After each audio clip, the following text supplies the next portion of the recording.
সম্প্রতি ঘটে যাওয়া এক চমকপ্রদ প্রাকৃতিক ঘটনা বিশ্বজুড়ে মানুষের কৌতূহল ও বিস্ময় সৃষ্টি করেছে।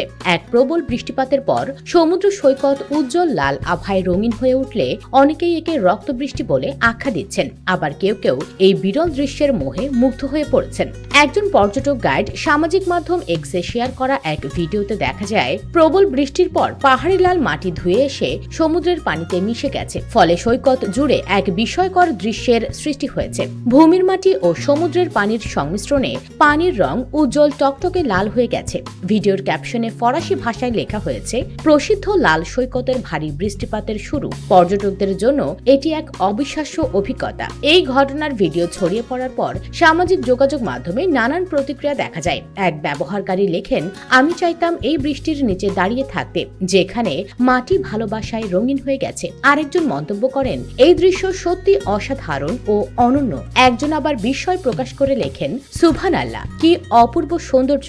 সত্যি সৃষ্টিকর্তাই দুই জগতের সর্বশ্রেষ্ঠ চিত্রশিল্পী। উল্লেখ্য, ইরানের হরমুজ প্রণালীর রেইনবো আইল্যান্ডে অবস্থিত এই সৈকত তার প্রাকৃতিক লাল মাটির জন্য বিশ্বজুড়ে পরিচিত।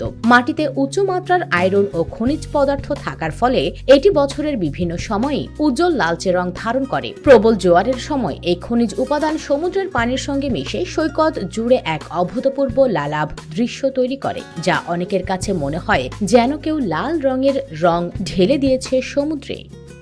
US Bengal desk.